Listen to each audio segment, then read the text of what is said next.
ladies and gentlemen, could be very entertaining and possibly dangerous. I'm going to play you a couple clips from some people who I've shared some of their information before. This is lining up perfectly. All I gotta say is just pay attention and listen to the message. Don't judge the messengers. Listen to the message, and in everything I've been showing you guys, here's your receipt. Time is short. Burns here. We have a multitude of energetic events that are converging together starting now and going through this weekend in what I call a grand energy convergence. And these are typically linked to very striking or disruptive events, and that can occur across a multitude of domains, from social to political to geologic, for example, high magnitude earthquakes.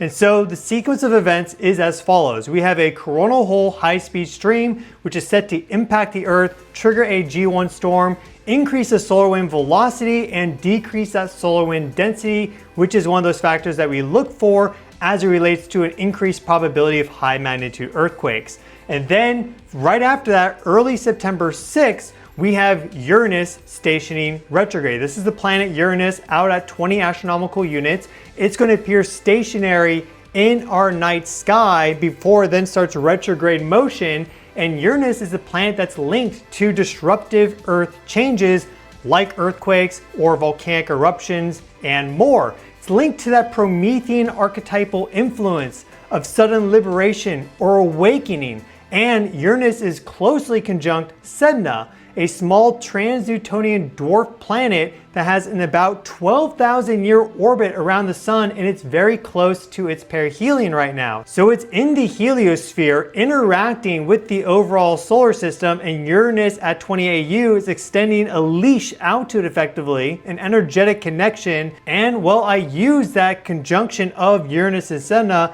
as a forecasting tool back in July for the potential megaquake, which we did end up getting, that magnitude 8.8 megaquake. Well, they're less than 1 degree conjunct at this moment in time, and when you have a planet that stations, whether retrograde or direct, it amplifies its energies.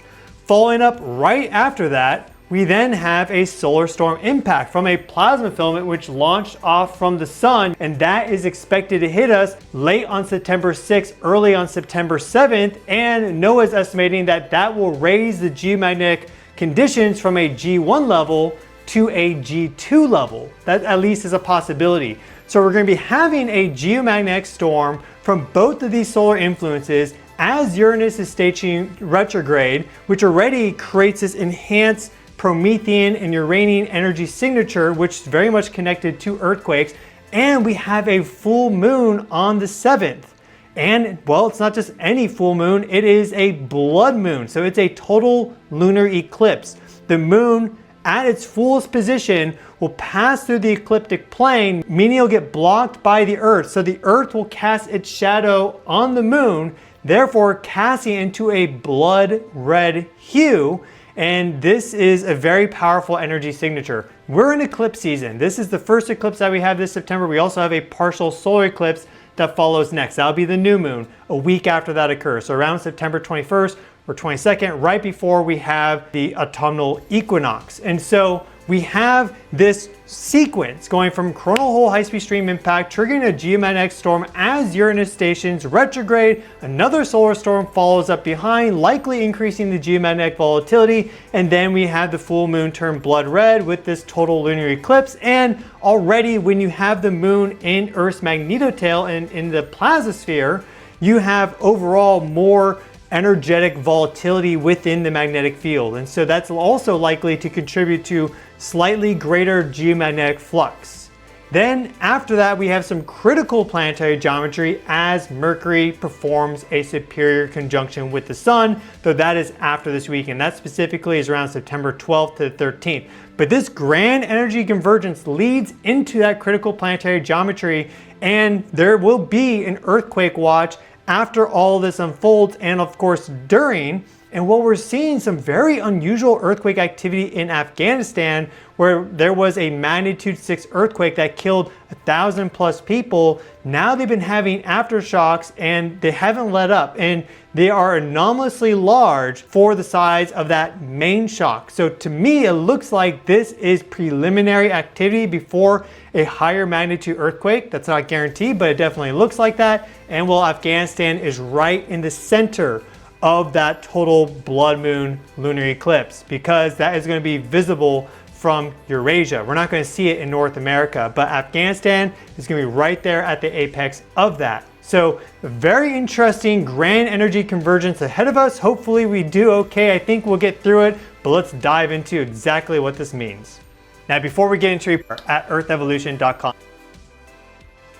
this is the 13th rotation of this coronal hole. You'll notice that's very, very large, though it used to be bigger. It looks like it's finally starting to get a bit smaller, and it has these trans-equatorial portions to it. So it is mostly there in the southern hemisphere. It is a positive polarity, so it doesn't connect the nicest to Earth's magnetic field, but as a result of this positive polarity, it does create stronger Birkeland currents in the auroral zone, and this trans-equatorial portion there will ensure that some of that high-speed stream will sweep by Earth. Because if it's really located just in one hemisphere, higher up or further down, then it can kind of flow below or above the ecliptic plane.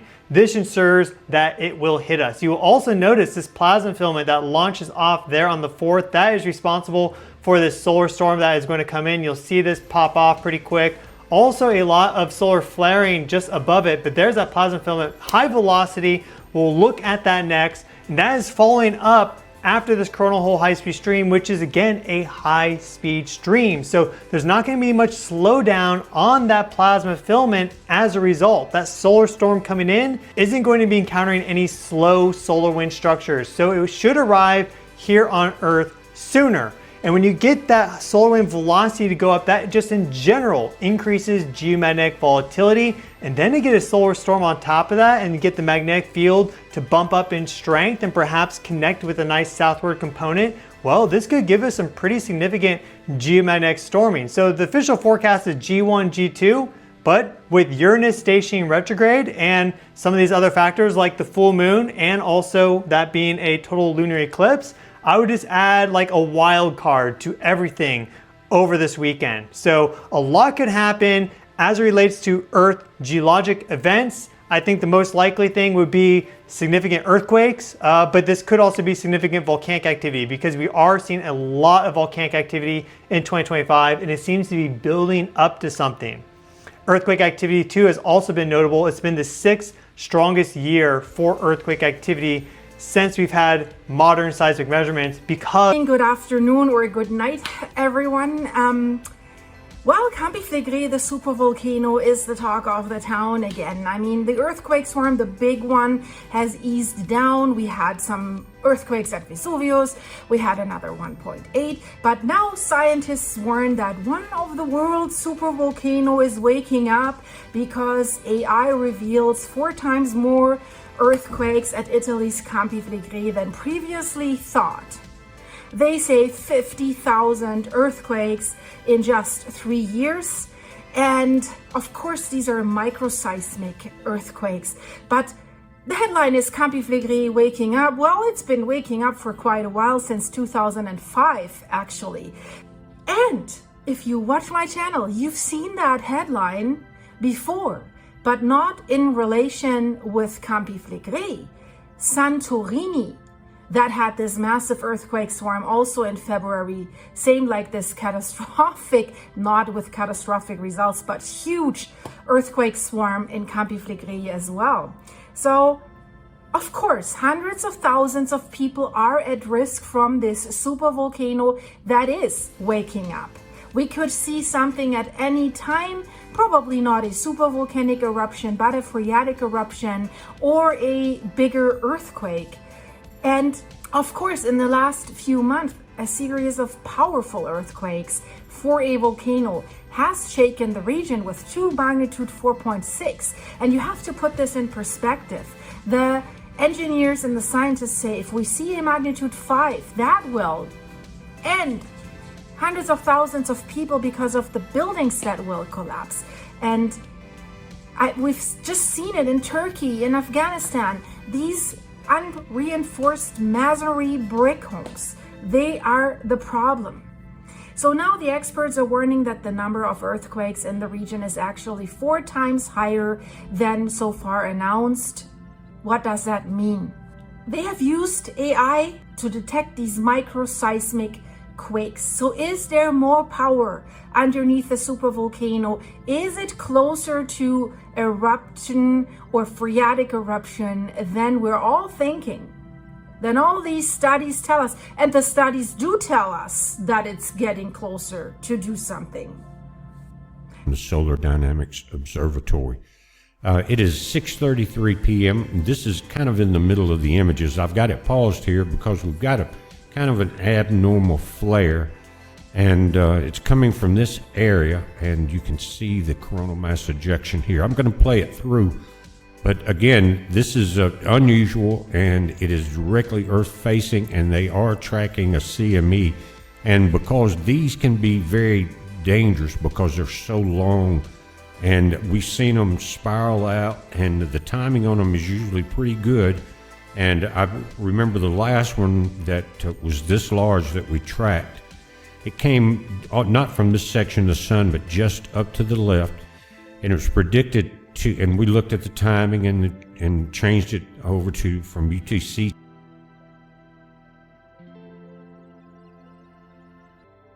Or excuse me, to Alaskan time, and it was expected to hit at 5 p.m. that morning. It was very powerful too, strong. It woke a lot of people up.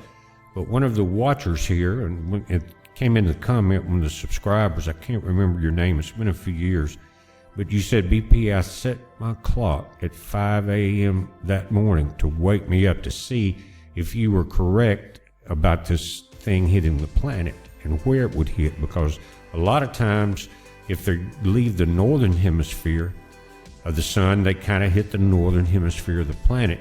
This one's leaving the center, but it looks like it is more southerly directed, but that can fool you when you're looking ahead on images. Anyway, he said, I set my clock. He said the clock went off and the house shook at the same time. Now that wasn't my timing, but that's how accurate it can be, and it was a strong quake. If you're still a subscriber after all these years, come in and make a comment if you remember that. But I'm going to play it through. Then we're going to look at the CME tracking on this thing. The sun has been relatively quiet. We had a CME come in the other night. It was supposed to come in at 7. It hit at about 5. I was watching it. We didn't have a lot we didn't have many strong quakes, but there were more 5s than usual. It wasn't anything big and powerful. This one may be a little different, but let me play it through. Again, it's going to go from the from the 4th to the 5th today. And here it will start yesterday, right there. You see a couple of those up in the northern hemisphere. See that? It's becoming very active. There's a different one, much larger. Check that out. We'll let it play all the way through. And I want to change the actual camera. And what this does is illustrate a really large coronal opening in the sun right here. You see that? What that means, especially in the southern hemisphere, is a lot of that is striking the Earth.